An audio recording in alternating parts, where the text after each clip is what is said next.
Sit down. Thank you. Thank you. Great to be back at America's friendliest hometown, the Villages. It's a good time of year, too. The weather, I looked up north, not nice, very cold, and so we're doing much better here. I also want to, before I go, we have with us Megan Garcia and her husband, and she's going to share her story after I make some of my remarks. And so, there's a lot that goes on in the world. There's different things that people follow, but maybe the most significant change that's currently being done, not just in America, but really around the world, is this rise of artificial intelligence. And there are some people that say, the right policy is to just give big tech whatever they want, subsidize it, and all this stuff, and somehow that's going to lead us to some happy place. I reject that. I know that that's not accurate, and I know that's not in the best interest of either the state of Florida or the United States of America. And so you do have this strain of thinking, which I think I call it AI exceptionalism, as if this is going to be something where, it's going to solve every problem and humans aren't even going to be needed to do. Everyone can just sit around and play golf all day and you're going to get universal basic income and they're going to cure. And it's like no, first of all, that's not likely to happen. And second of all, I think it raises huge concerns. And so I am, not an AI exceptionalist. I'm an individual and human exceptionalist. I think new technologies have to be developed in a way that aligns with American values. Things like self-government, free speech, having a healthy labor force, federalism and the rights of states, and the creation and maintenance of strong families. You want technologies that enhance our way of life, not supplant our way of life. And we will never, ever be able to credibly shed ourselves of our responsibility to think for ourselves. We cannot turn it all over to machines and think it's all going to work out great in the end. And so as you look at this, this is just a fundamentally true observation. Right now, we're being told that you have a handful of companies that are just going to do all this and somehow that's going to make things good. And this is just true. The incentives of big tech are not the same as what's in the interest of the people and the public.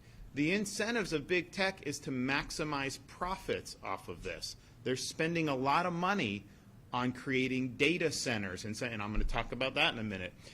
They're doing that, and the whole reason they're doing it is to get a return on the investment. So they're going to guide the technologies in a direction that is going to be the most likely to monetize returns. So if there's ways technologies to be more beneficial for humanity, but it would lose money, versus some that could be destructive but will make them a lot of money, they are going to choose the money. And honestly, they're duty bound as public companies, which most of them are, to maximize shareholder value. So the incentives are not aligned. And I bring this up because, there was a proposal in the U.S. Congress to impose a 10-year moratorium on any state regulation of artificial intelligence. And you'll hear from Megan in a minute about some of the things we're looking to do to protect children. But that is basically saying, let the handful of tech companies, let them drive the train, and we're just along for the ride. And that was stripped out of a bill, 99-1 in the U.S. Senate. They're talking about jamming it into the defense authorization bill. I got to think a lot of these congressmen and senators are very concerned about that because it'd be an incredibly unpopular thing to be able to do. So it's basically an AI amnesty. Amnesty for some of the wealthiest companies in the history of humanity, the wealthiest companies in the history of humanity. And that would basically take away the rights of states to be able to do things to protect the people that are here, because there's so many implications for what they're doing with respect to artificial intelligence that states like Florida not only have a right, we have a responsibility to make sure that we're creating sufficient guardrails so that this stuff isn't hurting our kids, our families, our businesses, and our senior citizens. And this is why doing that moratorium I've been very public about it. You know, it's just a total non-starter. And they'll tell you, well, California is going to do all crazy stuff. Okay, so yeah, they do crazy stuff all the time. So you're going to strip Florida of a right to be able to do? How does that make any sense in terms of what they're doing? So that's the first thing. The incentives are just not aligned. Second, you know, you'll see, well, you know, you need a moratorium, you need that. We've got to beat China in AI. And, you know, on some of it, like I'm a China hawk, like I would do, you know, a lot to be able to blunt China's rise, both economically and militarily and politically. All these things I think are important.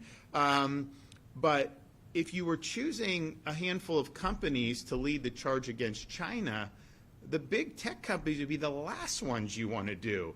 They're not trying to beat China. They want to sell to China. Are you kidding me? All these companies have made a lot of money in China, and many of them want to make a lot more money in China. So that doesn't wash because their behavior and their incentives are not to somehow beat China. Now, it'd be one thing if you're saying we're gonna underwrite DoD research in our military to be able to stay ahead on weapons and all those things. Great. I'm all for that. I think that would be something good. But just saying that not having states be involved, let the companies do kind of what they want, that's going to lead to beating China, that's just not true. It's in their interest to do business with China. It's their interest to sell things and applications to China. So when you hear that, it reminds me of COVID, honestly, where you just hear these phrases that are just thrown out. Oh, this, that, the other thing. So I don't know that there's a lot of sense behind that.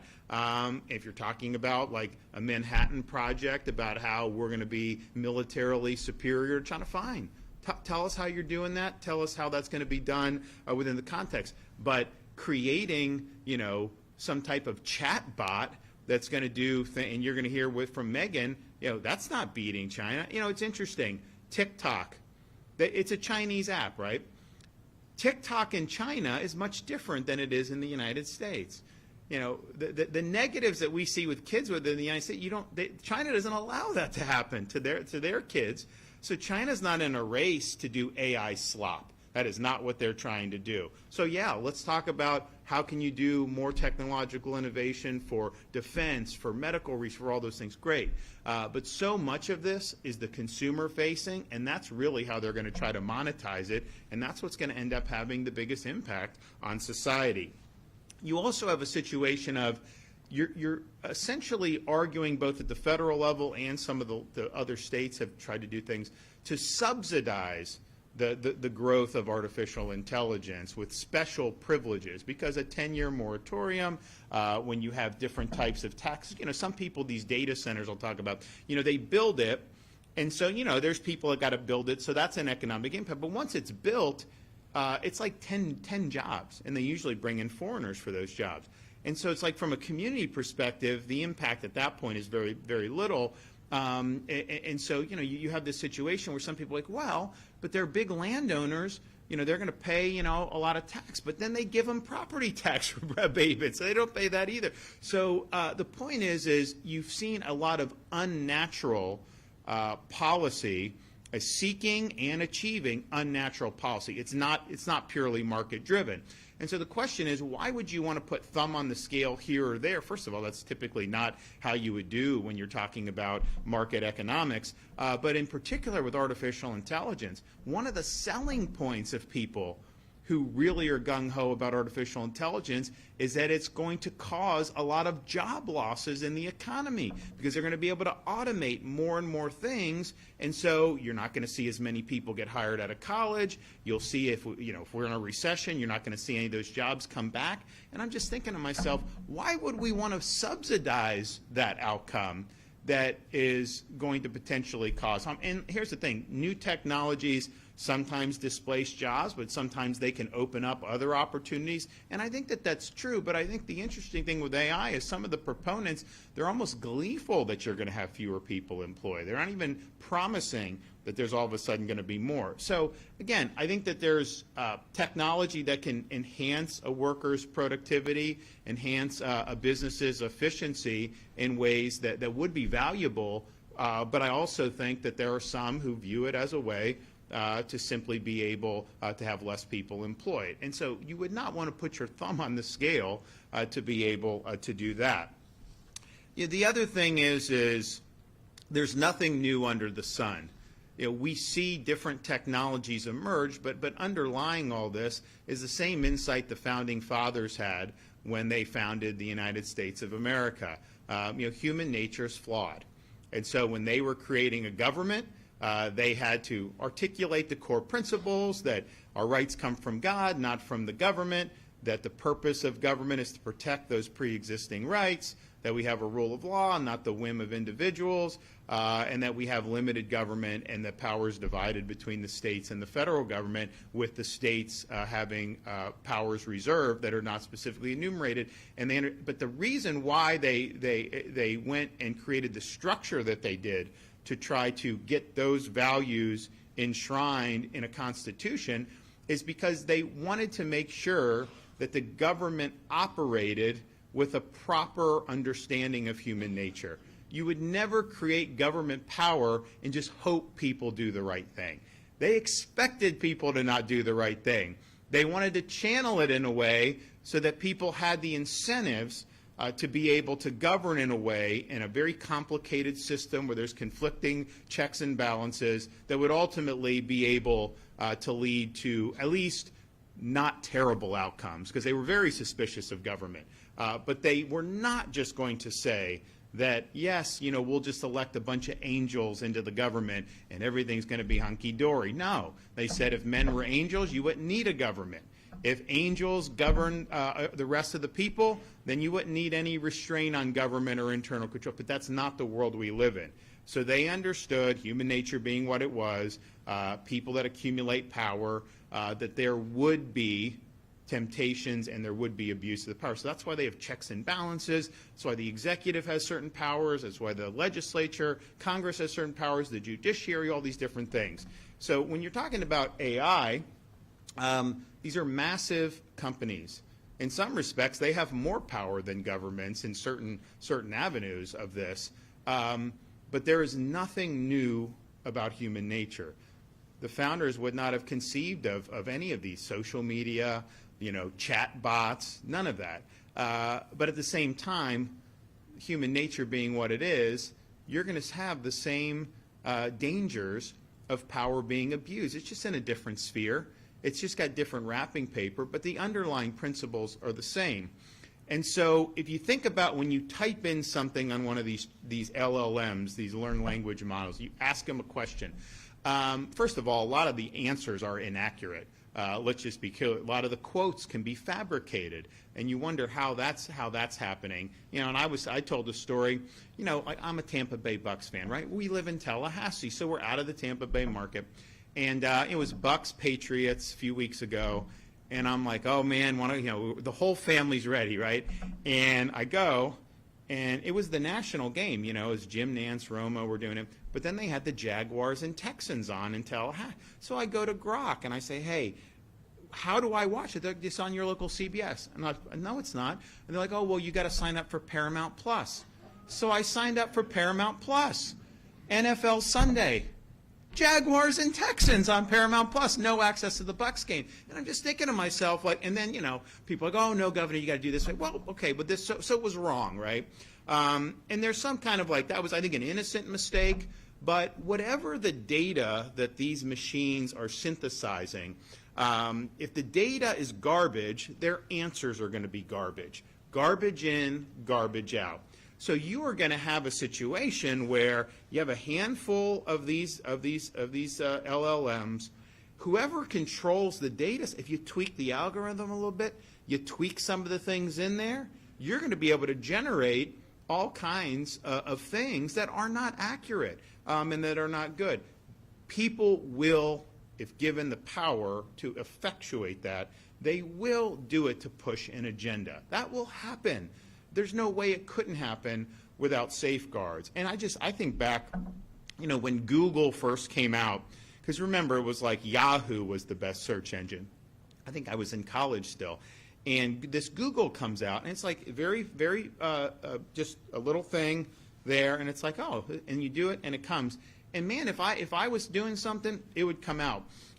Now, somewhere along the line, if you type, we're trying to research something of a conservative bent, the results are like 5 pages about why that's wrong, right? Before you get what you're actually looking for. They changed things, right? They were doing things to be able to produce certain results. That will happen with this. So there's nothing new under the sun. You have huge potential for abuse when you're talking about it. And they just did an analysis on some of these legal briefs and legal decisions. And these lawyers are now submitting briefs that have fictitious cases cited and fictitious quotes. And so it raises, are we just going to be in a totally alternate universe where the AI stuff they're spitting out is not truthful, it's not accurate, but somehow that's what everybody is behaving around? And, people will say, oh, well, just don't use AI if we do it. Let me tell you, as governor, I don't text, I don't email, I don't have stuff. So it's like just living my life. Like if I need to get my kids something, I need to buy them something. Like, what's your email address? Well, I don't have an email. We're going to text you a confirmation. I don't receive text messages. So you really can't operate. And look, I'm governor, so we can figure it out, right? But I mean, like if I wasn't, I would not be able to operate, without having some type of a relationship with a lot of these companies. That's just the way society is when you're conducting normal business. So as AI becomes more pervasive, it's not like you're just going to be able to say, oh, I'm not. It's going to impact you. And there are obvious dangers that we need. So, I really fear that if this is not addressed in an intelligent and proper way, it could set off an age of darkness and deceit.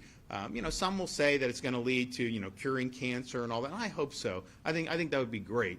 But human nature is what it is. There's going to be huge temptations to take this in a very bad direction. And so instead of having truth at your fingertips, you're basically having narratives shoved down your throat. You're having agendas that are being put out there by people who are going to be very, very powerful if they're sitting at the helm of these companies. And so finally, it's like, okay, well, how does this affect me as a Floridian or whatnot? And you're going to hear from Megan Garcia in a minute, but Megan's teenage son was doing chatbot, and I guess you can have like friends that are chatbots, and this one was doing things that were not appropriate in terms of with the son, and then eventually I think became like a Game of Thrones character and coached her son into committing suicide, and her son committed suicide. And you just think to yourself, what the hell is going on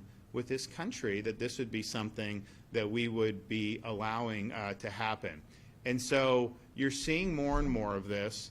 I think it's very, very dangerous.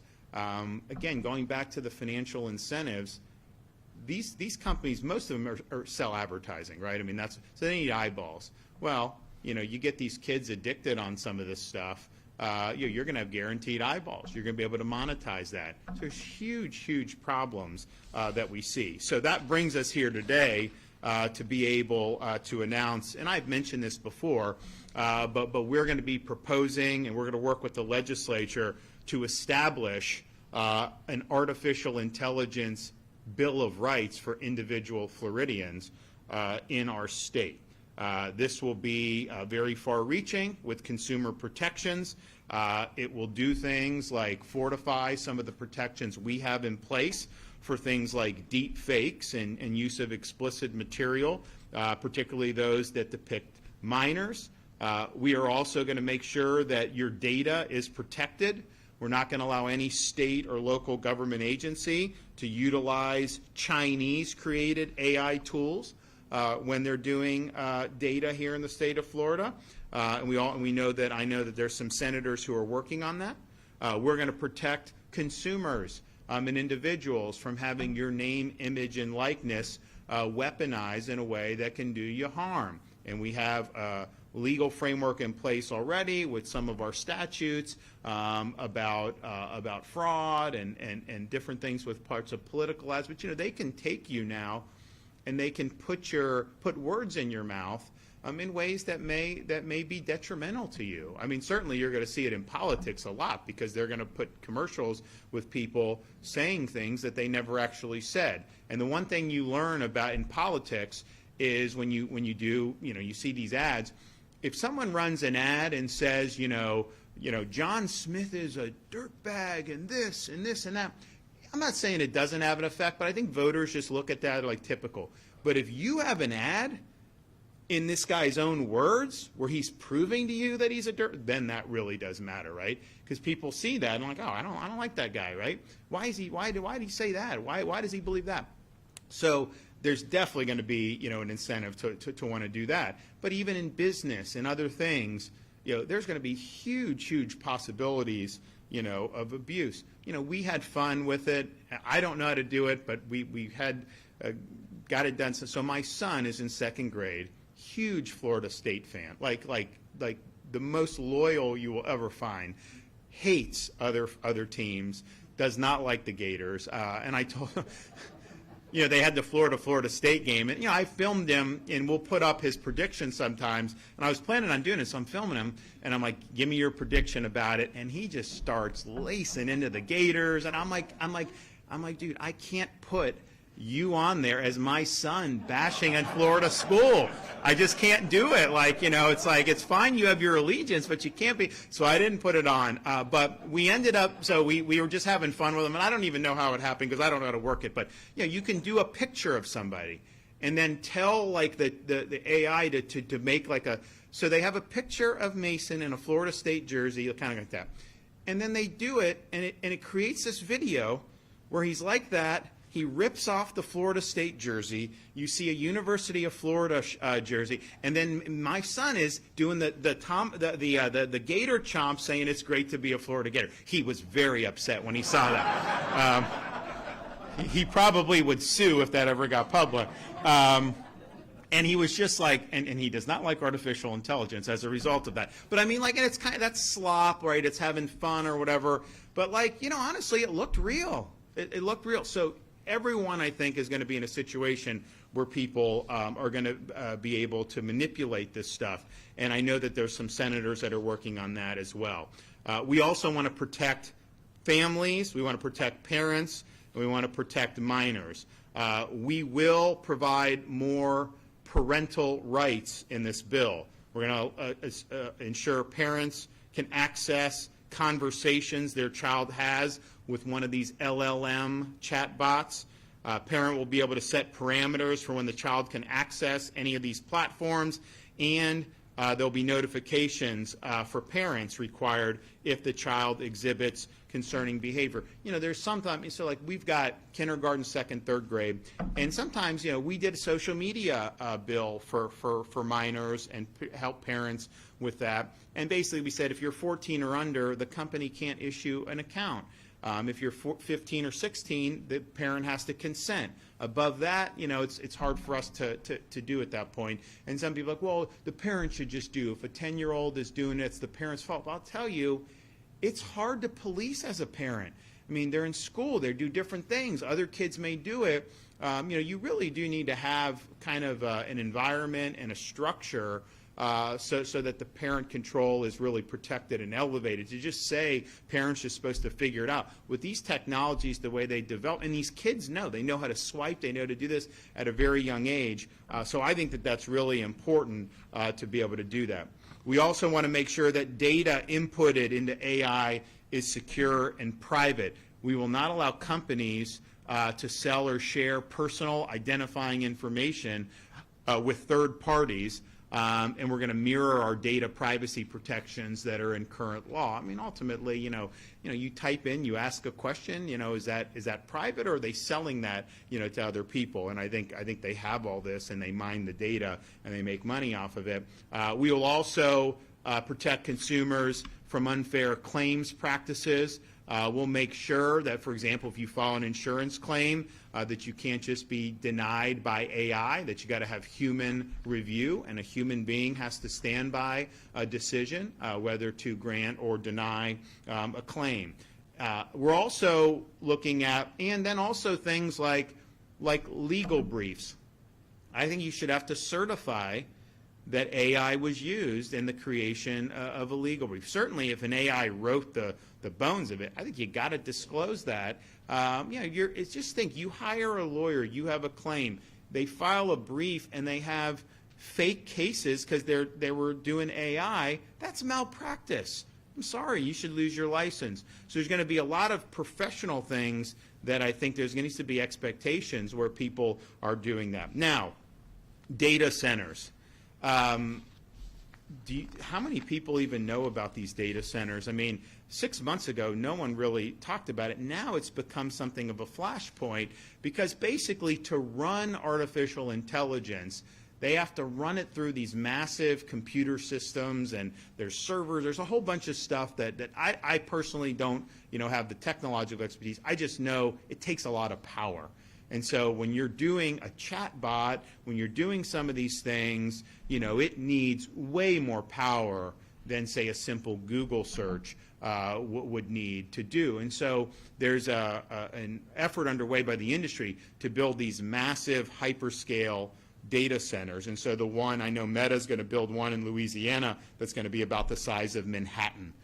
So this is real significant. Hyperscale data center typically consumes as much power as a city of 500,000 people, sometimes even more than that. It gets very hot, so they need a lot of water to be able to cool it. So there's all kinds of issues with respect to resources. There's also the issue of, okay, you're in a community, you pay your electric bill, you have a data center come in, and then they need all that power. What's going to happen to your electric bill? A lot of people have seen their bills go up because, we have a limited grid. You do not have enough grid capacity in the United States to do what they're trying to do. That's just the fact.